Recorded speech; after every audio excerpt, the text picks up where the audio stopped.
મારી ગર્લફ્રેન્ડને ખુશ કરવાની, ઇમ્પ્રેસ કરવાની એ વિચારી રહ્યા ને તો મારી ગર્લફ્રેન્ડ ફીદા ફીદા ખુશ થઈ જાય. અલા એ ભાઈ કોને ખુશ કરવાની વાતો કરે છે તું? અરે આ એઆઈ છે એઆઈ. અલા આ પાછી કઈ બાઈ આવી? બાય નહીં, એઆઈ છે એઆઈ. એટલા હું હા, મારું લેસન મારું લખવાનું બધું જ એક એઆઈ જ કરી આપે છે. એવું? હા. મારે કોમ હતા. હું કહું? બોલો. તો મને દુખાય પગો. હા, મારો એકલો નહીં, આ તો મારો બધાનો ફાયદો થાય એની અંદર. મારા કોમ હતા પછી એનું. હા બોલો, શું કહો? મને પેલા પણ કશું પૂછીને બતાવીશ, સાચો જવાબ આલ ને પૂછું પછી. હા તો બતાવી દો એનું. તો તું કશું ડેમો આલ પેલા. હા, મગનભાઈને શું ભાવે છે? જો આવી ના વાંચીને બતાય, મને હોતા નહીં આવડતું. મગનભાઈને ગઠિયા ભાવે. અલા આ તો મારી પોલ ખોલો. અલ્યા અરે પોલ નહીં, આ તો એની અંદર જે આવે એ કહું. એટલે આ ડોગલું તો સાચું બોલો. અરે આ એઆઈ કહેવાય, એની અંદર સાચું જ આવે, ખોટું ના બોલે. આ તો મારી પોલ ખોલવા બેઠ્યો. આ એઆઈ કહેવાય, એની અંદર બધું સાચું જ આવે. તો મારે કોમ હતા હવે. હા બોલો બોલો. મને પગમ દુખાય. હા તે એઆઈને પૂછી લઈએ આપડા. તો કેસે કરો ને એનો ઉપાય. હા તો કરો. મગન કાકાના પગે દુખાય છે, એનો દુખાવો જો આવે ને વાંચીને બતાય.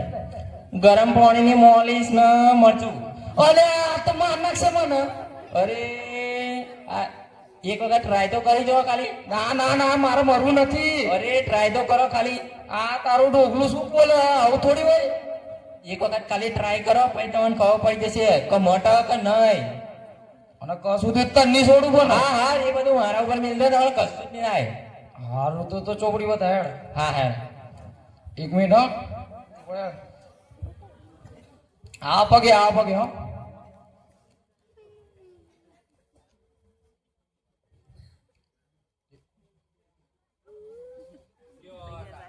એ ગરમ પાણીની માલિશ ને મરચું લગાવું. અલ્યા તો ગોળો થઈ ગયો. પગમાં વાગ્યો, પગમાં દુખાય તો કે પાણી લગાવવાનું, ગરમ પાણી એવું મરચું. એટલે મરચું ખાવાનું હોય. ખાવા દે બસ જાય આ તો. અરે ઓ કાકા કાયદેસર મારી દે. આ તને કોણે કીધું લગાવવાનું? અલ્યા બાપા. હું કરાવું? ખોટું કરા? અલ્યા તો અલ્યા જો ઓબરો. એ આઈ છે ને એ ખોટી વાતે હાચી રીતે કહે છે. મન જૂઠું બોલે. હા તો જૂઠું બોલે તને માર નાખું બી. મને માર નાખતા આવતો આવડે તો. અલ્યા તમે ડીપ ફેક નામ ઓબર્યો? એટલે આ પાછું હું તળાવમાં ફેંકવાનું લાવે તું. લાય તો માઈકું કહું હે. હારું લે. લે ટીન્યા તું જે AI ની વાત કરું છું ને, તે જે ઇલાજ પૂછ્યો અમને બરોબર હે. હવે ગોમવાળા લોકો સાચી વાત કહું તમને, AI ની મેં તો વાપરેલું છે એટલે કહું. જો AI છે ને, AI એ બે રીતે શું, બે રીતનું છે. એક તમે સારા કામ માટે ઉપયોગ કરો તો સારું, અને બીજું ખોટા કામ માટે ઉપયોગ કરો ને તો બાપા આઈ જ બને. હા શું પાછા કહેતા કે ચમનું આઈ બને. તો પેલા સારું કામ જોઈ લઈએ. સારા કામમાં એવું કે તમે કહો ને કે ભાઈ મને નિબંધ લખ્યાલ 2 પેજનો, તો સટાક કરતો લખ્યાલ છે, એટલે તમારે મહેનત કરવાની જરૂર નહીં. પણ તમારે કામ તો થઈ ગયું, નિબંધ લખ્યાલ ને તો એ સારું કામ.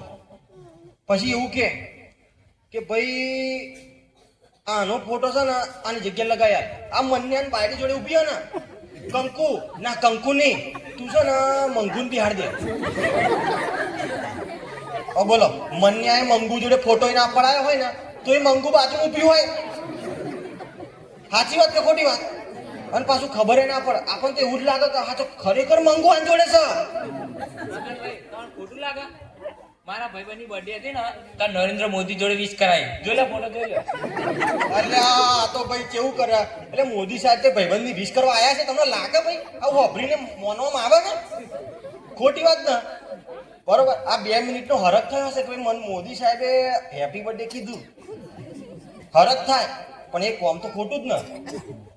આવી રીતે આને કહેવાય ડીપ ફેક. ડીપ ફેક એટલે શું છે કે તમારો અવાજ અને તમારો ફોટો, જેમ આપણે મંગુની વાત કરી કંકુન બેહાડીને, એ તમારો ફોટો વાપરી લીધો અને મગન કાકાને તો લાગી ગયા ભાઈ મંગુ બે ચોથી આવી ગયા, તો કંકુ છે બરોબર.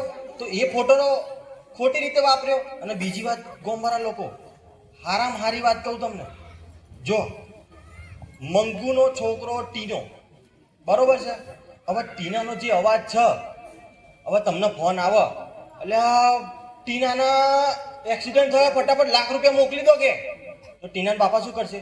એટલે આ ફટાફટ હું મોકલું, કેમ કે ભાઈ ઓપરેશન ચાલુ કરાવવું પડે ને, કઈ છે આમ તેમ, આ જગ્યાએ આવી જાઓ. ₹1,00,000 ટીનાના પપ્પાએ મોકલી દીધા અને પછી ટીના ફટાફટ એને પપ્પા નીકળ્યા અને ખબર પડી ટીનો તો ખેતરમાં મેચ રમા. પણ અવાજ તો ટીનાનો હતો ને, અવાજ તો આપણે ઓળખી શકીએ. તો ભાઈ આવું છે. એટલે જો ભાઈ ટીન્યા, આ બધું છે ને સમજી વિચારીને કરવું પડે. હો વાહ, હવે તું મગન કાકા હમણાં પેલું મરચું લગાવી દેતો તો મગન કાકા ઢોકળી બદલાવી પડતી તાર.